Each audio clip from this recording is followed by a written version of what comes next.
Start off the interview by you both telling us a little bit about Button City, because this is one of the cutest games I think that I've come across so far at PAX. So tell us a little bit about this game and how it came into being. So Button City is a cozy, wonderful, low-poly adventure game about a fox in the sky and an arcade, where you and your friends have to save the arcade while exploring this diorama world and playing rockin' arcade games. We were inspired by just so many things, honestly. It's always weird because it depends on which part of the game we were inspired by, but we were just inspired by the community that we are part of, at our arcade, and then just games that we love. So we wanted to share our love of video games and video game communities in this really cute way, and it really helped that Shandiin really push this forward with her art. She's the one who started us on this journey by making a cute little fox and a cute little house that really resonated with people. So we're really happy about the reception that people have towards Button City. Shandiin, tell us a little bit about that artwork, because the fox is so cute, and I can really see this becoming a design that we're going to see on t-shirts and everything in years to come. So tell us a little bit about how that design first started out for you. Sure. So Button City originally started when I was learning how to 3D model. We'd worked on some 2D games before in the past, and we were researching and transitioning into making some 3D games. So I started off using Blender and modeling a few little projects. And Button City, we kind of stumbled upon it by accident. I made this fox character. Usually I make a lot of cat characters. And the fox was just kind of I was just kind of experiment and branch out a little bit. And I made the fox a little house because I really enjoy Animal Crossing. And I love the idea of little animals living in little places.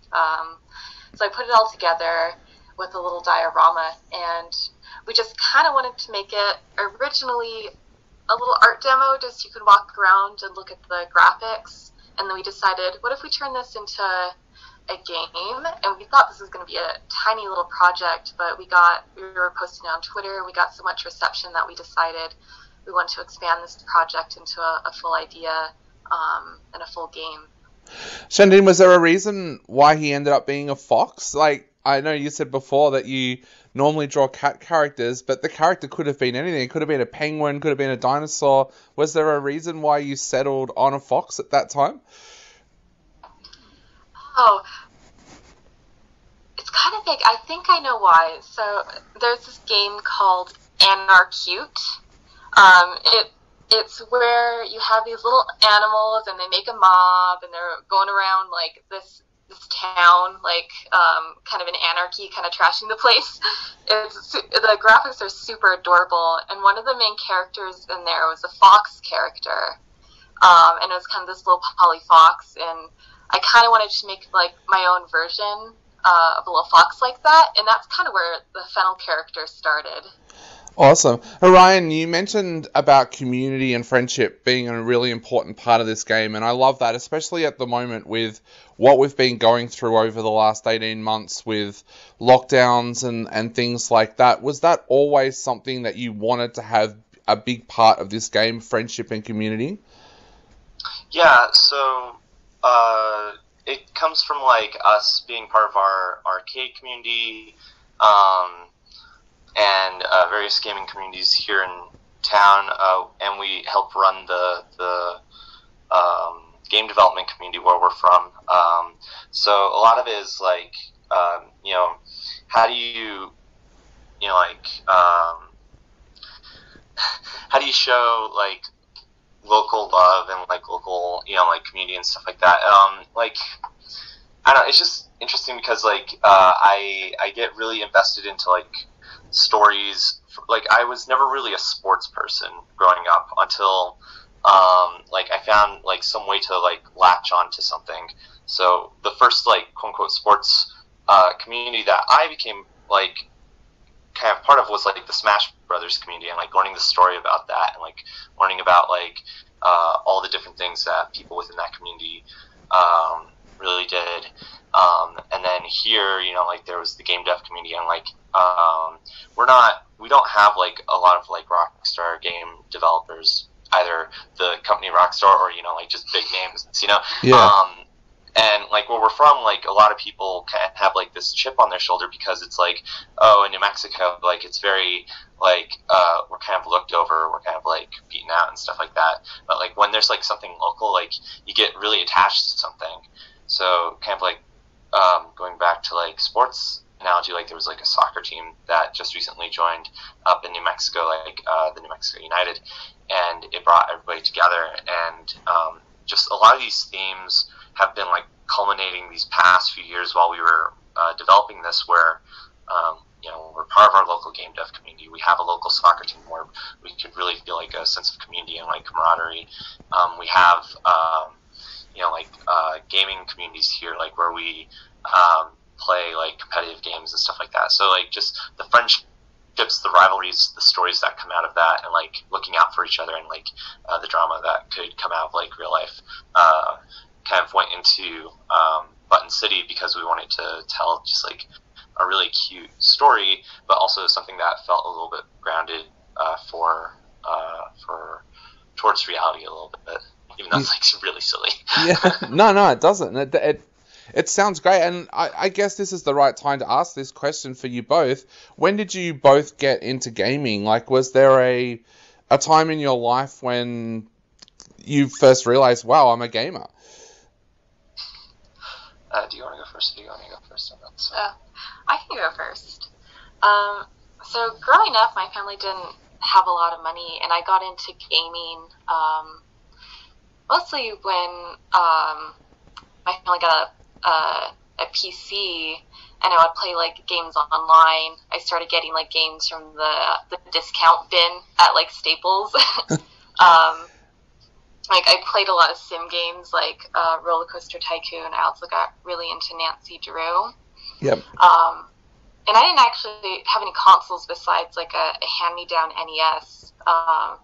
So like sometimes I feel like I missed out on a lot of like the really big game titles from my generation's youth.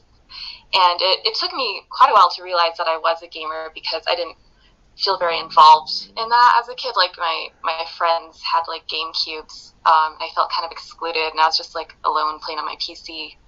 But I think like once I became an adult, I really came to realize that like I loved games. I wanted to make games, and it was part of how I want to express myself. Yeah, and then for me, like I think my first memory is this. If it's not, and I want somebody to tell me, but I'm going to say it is for now, I guess. Yeah. Who knows? Children are weird. But my first memory was like being at my babysitter's house, and I think they were playing Mario 3, because there was the versus screen where it's like Mario and Luigi going after each other in the classic like Mario Bros style. And I think the controller was unplugged. I was trying to play at it, and I think just based on the fact that that's like my first memory, or I at least attribute it to my first memory, like I think that's kind of like where it's solidified for me, honestly. So yeah, but I did grow up like with Nintendo consoles, and I grew up with like Zelda being my favorite franchise, and I don't know, just it's been a part of me for a really long time. And then when I was growing up, I just always wanted to be a game developer, even though my teachers would say that it's really hard and you can't do it. And my grades reflected that I probably couldn't do it. But, you know, like I wanted to prove them wrong anyways. So, yeah, I just kept pushing at it until... Yeah. Don't worry, I got the same thing all the way through high school. Whenever I used to say that I wanted to work in radio, I actually got told by one teacher, that's not an occupation. So, yeah. I know the feeling. Yeah. So how did Subliminal Gaming come about? Because I have such respect for people that go out there and start their own business for something like that. How did the company come into being in the first place? So in high school, I was like, when teachers were telling me, oh, you can't make video games, I was downloading like some software. It was like RPG Toolkit 2 or something like that. It was like some freeware thing. And I was like, I'm going to make a company, and it's going to be called Subliminal. It's going to be great, because my username, like in gaming, was like Subliminal Man. Yeah. And then I graduated high school. I got into college. I was like, oh, I should probably form an LLC, I guess, and named it Subliminal with a really weird spelling. I'd probably go back and like fix that, but we'll get to that eventually. But yeah, it was just kind of like a kind of circumstance of like, oh yeah, I want to do this like for real, and it like Subliminal is technically like 10 years old or something right now, but we didn't do anything with it until like 2015 when we released our first game on mobile called Sky Pets. Yep. And we were doing like all this like part time, and then while we were working full time jobs, like I was working on museum installations, and then we started working on Button City, and people really resonated with it, and we happened to catch a really lucky break, and we were able to go full time with it. So that's what we're doing now, and now we're about to release Button City. So it's been interesting. Awesome. And Shandiin, how did you end up working with Ryan on Button City?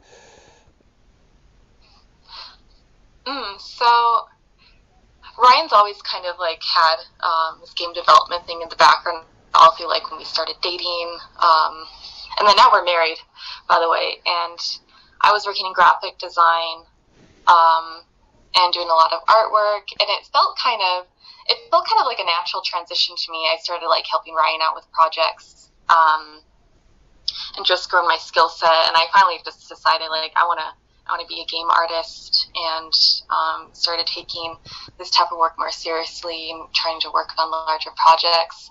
And that was just kind of like the natural transition of it, making like our first small game together, and then the journey of just like getting Button City started. Well, Shandiin, Ryan, to finish off the interview, I want to ask, where will our listeners be able to play the game, and also when can we expect Button City to drop? So Button City is going to be available on Steam, Nintendo Switch, PS5, Xbox Series.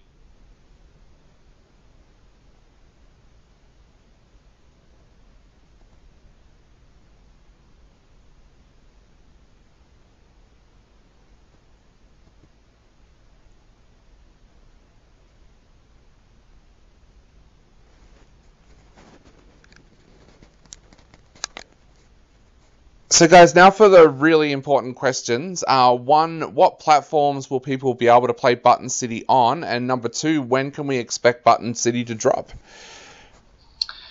So Button City will be coming out August 10th for PC and Mac on Steam, and we're coming out for Nintendo Switch, PS5, and Xbox Series X and S, and then we'll be announcing more platforms shortly afterwards as well. Awesome. Well, Shandiin, Ryan, I wanted to say thank you so much for coming on the show today. It's been an absolute pleasure chatting to you. I know you've taken some time out during a very, very busy PAX, so we just want to say thank you so much for taking the time to chat to Subculture. Yeah, thank you so much. Thank you for having us. Not a problem. I'll let you both go because I know you're super busy, but again, thank you so much. Thank you. All right, thank you. Bye. Awesome. See you later. Bye.